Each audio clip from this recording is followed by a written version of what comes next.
你有没有想过，世界上真有某个地方可以让人穿越？不是电影，不是梦，而是科学到今天都解释不了的那种神秘地带。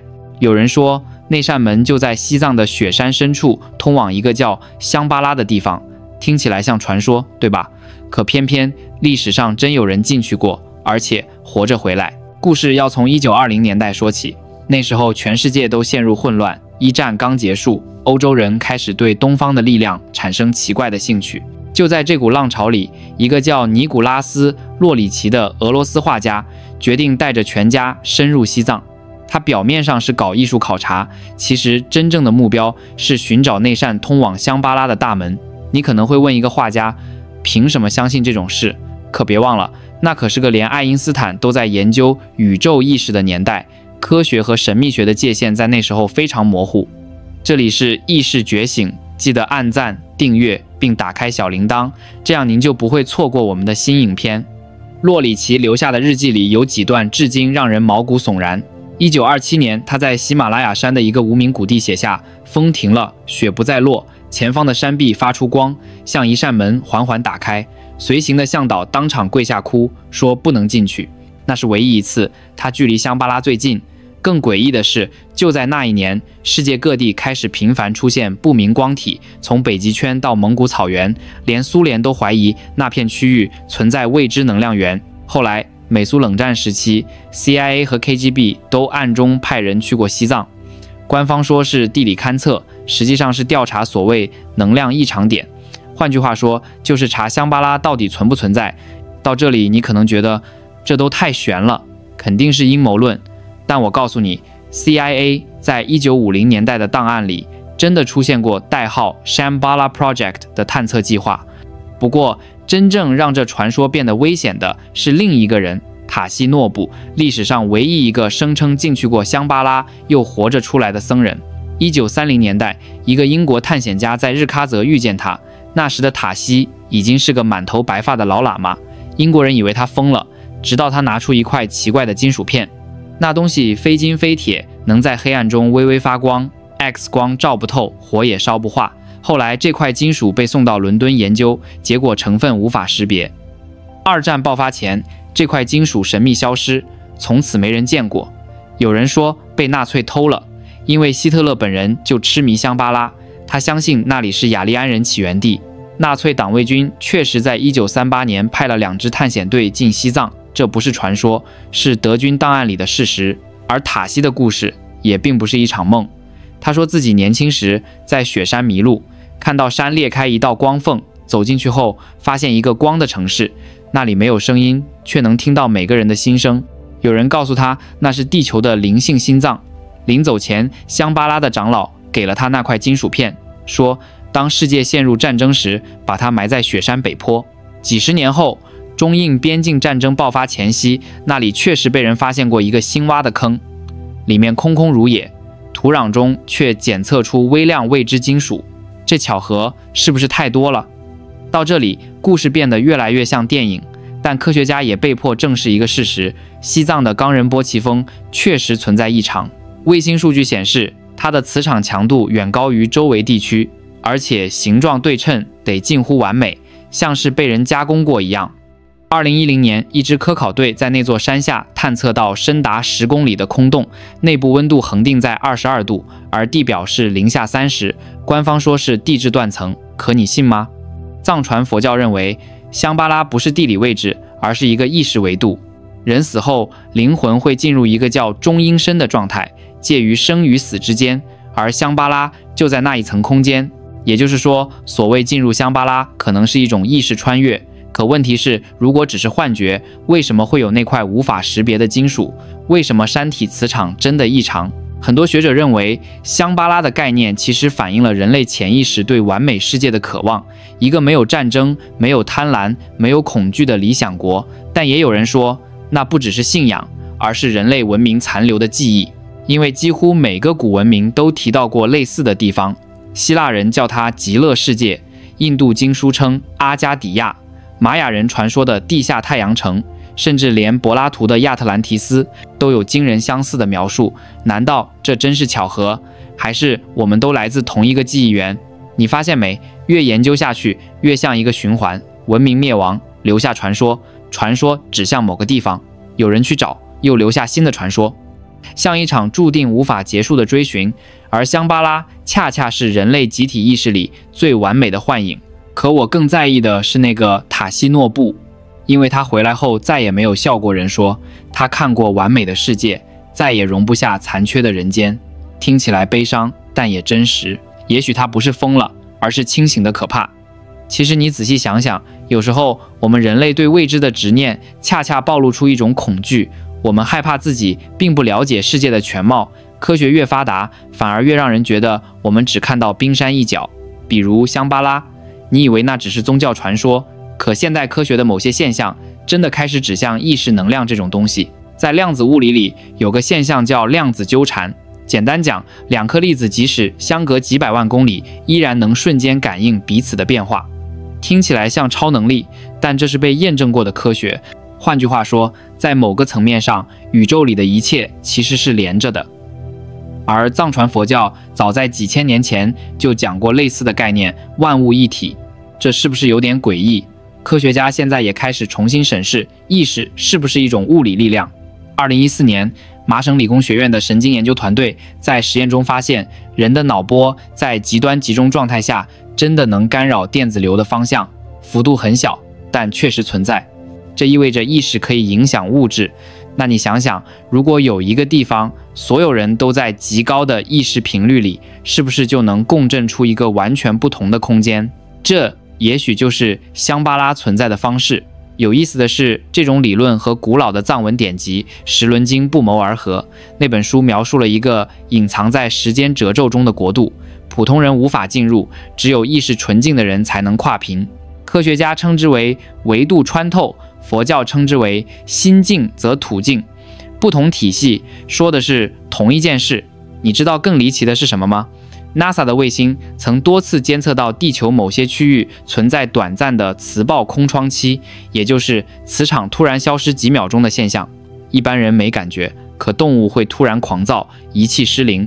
而其中一个固定点正好就在喜马拉雅西部，官方说那是太阳风干扰，可如果那其实是空间的缝隙呢？而在现实世界里，关于突然消失的案例也不少。1945年，一个英国探险队在拉达克地区失踪，最后只剩下一台相机。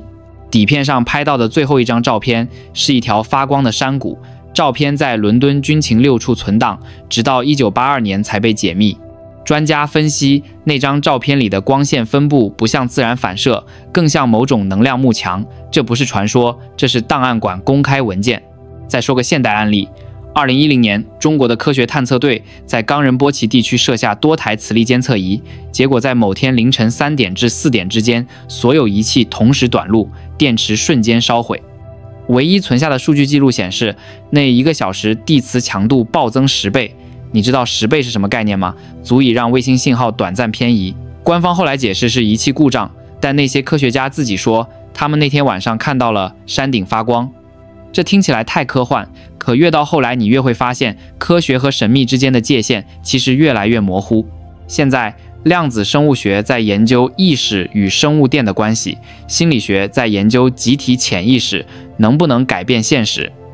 你以为是玄学，其实已经被实验室一点点逼近。而在这种大背景下，香巴拉反而变得越来越像一种隐喻，它代表着人类文明对更高秩序的渴望。你有没有发现，每当世界陷入混乱、战争、经济崩溃，总会有人开始谈灵性觉醒，新的文明即将来临。听起来像安慰，但其实是潜意识在提醒我们正在重复同样的错误。塔西诺布临终前说过一句话，人类最大的敌人不是恶魔，而是贪婪。这一句比任何预言都准，因为看现在的世界，科技越进步，资源越集中，人的欲望也越膨胀。有人说，香巴拉的军队会在世界陷入最黑暗的时候出现，也许那并不是真正的军队，而是一群觉醒的人。不过，这种觉醒不是打坐念咒那种，而是一种看穿游戏的清醒。你看现在的社会，不论东西方，大家都在争钱、地位、权力，可真正决定命运的其实是心智。如果香巴拉真存在，那它可能就在那些不被贪婪污染的心里。但我知道有人听到这会笑，会说这都是故事。那我们就说点硬数据。你知道吗？全球超过1/3的富人都信某种形式的灵性哲学，不是因为迷信，而是他们发现人的思维状态确实能影响现实决策。特斯拉创办人马斯克就说过一句话：现实其实是意识的投影。听起来像玄学，可他就是靠这种思维打造了全世界最贵的公司。那你再想想古人所谓的香巴拉，会不会其实就是人类集体意识的最高频率？当这个频率被足够多人共振时，它真的可能成为一个能量场，一种维度。塔西诺布看到的不一定是雪山下的城市，也可能是人类意识未来的样子。其实最讽刺的是，人类在追寻香巴拉的同时，也在创造自己的假香巴拉。你看，现在的科技巨头一个个都在建新世界、元宇宙、虚拟城市、AI 意识网络，这些东西听起来是不是很熟悉？一个脱离现实的完美空间，里面没有病，没有穷，没有死亡，听起来像香巴拉，只不过它是用代码堆出来的。问题是，那是伪净土。人以为自己能创造神，却没发现自己正变成新的囚徒。这就像当年洛里奇那批人，他们以为香巴拉是外在的王国，结果走了一圈，什么也没找到。真正的香巴拉也许一直在提醒你，不能靠机器、靠武力、靠制度去实现天堂，因为一旦用控制去建乐土，那就不再是乐土，而是牢笼。这几年我越看世界，越觉得塔西诺布的故事其实是个预言。那块发光的金属不只是个神秘物件，而是文明的象征。它提醒我们，当人类贪婪到一定程度，香巴拉会再次被封印。想想看，过去几十年我们经历了什么？气候失衡、金融暴雷、AI 失控、战争重启，这些不是随机事件，而是同一个循环的不同面向。每当人类离香巴拉太远，现实就会用危机逼你回头。我认识一个藏区的导游，他说了句让我印象深刻的话：香巴拉不怕你不信，怕你信得太迟。这话我当时还笑，现在回想真有点冷。因为你会发现，香巴拉的故事其实就在我们身边重演。你看台湾这几年，虽然外部压力大，但科技、教育、文化的成长速度反而比很多地方更快。岛很小，心却很大。就像香巴拉那种藏在夹缝里的智慧国度，别人看不到它的门，可它在自己的频率里运转。这种韧性不靠资源，不靠体积，而靠新的密度。这就是我觉得台湾最像香巴拉的地方。别的地方在扩张疆土，台湾在扩张意识。有时候我在想，也许香巴拉不是过去的传说，而是未来的投影。也许几百年后，人类真的能用科技打破时空，把意识上传到某个稳定维度。到那时，我们也许就真的能进入香巴拉，但那时的香巴拉还会是天堂吗？一个没有痛苦、没有死亡的世界，听起来很美，可没有痛苦，人还会成长吗？没有死亡，人还会珍惜吗？这就是最深的讽刺。人类一直想逃离苦，却不知道苦本身才是门。塔西诺布见过完美世界，回来后再也笑不出来，不是因为他失去了信仰，而是因为他终于看懂，没有缺陷的地方是没有生命的。现代科学家现在称这种状态为熵的极限。当所有能量都完美平衡，生命活动也停止。也就是说，香巴拉如果真是绝对的秩序，那就等于绝对的静止。所以人类才被赶出乐土，去经历混乱、贪婪、痛苦，因为那才是成长的过程。香巴拉不是让你逃离人间，而是让你看清人间。如果你现在还在等某个救世的国度，那你可能已经错过了，因为那个国度也许就在你的一念之间。当你能在混乱中保持清醒，在贪婪面前保持善意，你就已经在香巴拉的门口。只是大多数人一辈子都没发现自己已经站在门前。有时候我觉得这世界其实比我们想的更有设计感。历史像一场巨大的循环，每隔一段时间就会出现一个香巴拉信号，让人重新思考人类到底在往哪走。以前是宗教，现在是科技；以前是喇嘛的预言，现在是 AI 的算法。不同的形式，同一个追问，我们到底想去哪儿？也许香巴拉不是一个地方，而是文明的镜子。你是什么频率，它就显现出什么样子。有人看到天堂，有人看到地狱，有人看到能量城，也有人看到意识陷阱。塔西诺布进去看到的是光，如果今天有个工程师进去，可能看到的是一台巨大的量子计算机。香巴拉不会变，变的是看它的人。最后我想说，别小看这些传说，每个传说都是人类在黑暗里留下的坐标。它告诉你，在最绝望的时候，别忘了仰头看，因为天真的可能会开一道门，但那扇门从来不在雪山上，而在你心里。你有没有发现，这几年世界上奇怪的事越来越多？科学家观测到地磁北极移动速度是100年来最快的。NASA 发现地球自转的节奏在变，甚至南极冰层下出现了不该存在的空洞，里面温度比地表还高。有人说那是地心能量泄漏，也有人说是地球的呼吸点在苏醒。听起来离谱，但这些都是真实记录。我有个朋友在尼泊尔带登山队，他跟我说过一句让我背脊发凉的话：你知道山什么时候会发光吗？当人太多的时候。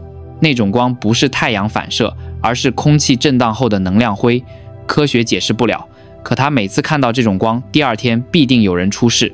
他后来半开玩笑地说，也许那不是灾兆，而是香巴拉在提醒别靠太近。有时候我觉得人类一直误会了启示这个词，我们总以为启示是答案，但其实它是警告。香巴拉之所以被隐藏，也许不是怕人进不去，而是怕人出来。你想想，如果一个贪婪、暴躁、权力至上的人真的拿到了能量之门的钥匙，那世界会变成什么样？也许香巴拉从来没被锁上，只是他在选择谁能看见。这让我想到一个科学实验。2019年，瑞士 CERN 粒子加速器的研究团队发现，在超高能对撞下，微观粒子会出现不可预测的闪现，那一瞬间的能量等于地球磁层的局部坍缩。有人说，那或许就是维度间的缝。更诡异的是，同年在拉萨观测站，有摄影师拍到雪山顶出现光环，持续8分钟。那天 CERN 正在进行最大能量级实验，地球两端的异常同时发生。巧合？也许，但有时候巧合多了就不再像巧合。所以啊，你再回头想，香巴拉也许从来不是过去的神话，而是未来的提示。每一次文明毁灭都会留下碎片、金属片、经文、传说光，它们像密码，等下一个时代的人解开。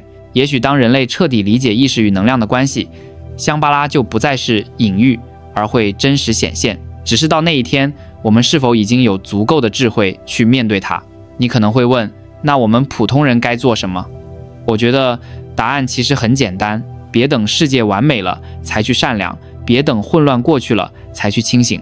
因为真正的香巴拉不在天上，也不在地底，而在你每一次选择里。当你愿意放下仇恨，拒绝恐惧，相信世界还值得爱，你就已经调到了那道频率。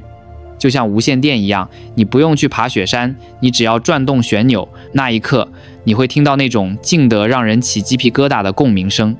有一次我问一位喇嘛，香巴拉到底存不存在？他笑了，反问我，你梦见过的地方算不算存在？我愣住，他接着说，如果你能梦见，那它就在。这句话后来我越想越觉得准，因为梦和现实的界限从来不是墙，而是一道门。门开不开，不在外面，而在你敢不敢看见。所以，当我们谈香巴拉，不是谈神秘，也不是迷信，而是在问我们有没有勇气去面对那个更高版本的自己，那个不再被贪婪控制，不再被恐惧绑架，不再靠外界定义价值的自己。当你遇到那个人，你就到了香巴拉。也许有一天，当世界再次陷入混乱，新闻充满绝望，科技反噬人类，某个清晨，你走在街上，阳光穿过云层，空气突然变得宁静，你会感觉时间好像慢了一拍，声音都淡了。那一刻，或许你就离香巴拉最近，不在西藏，不在雪山，而在那个静下来的你。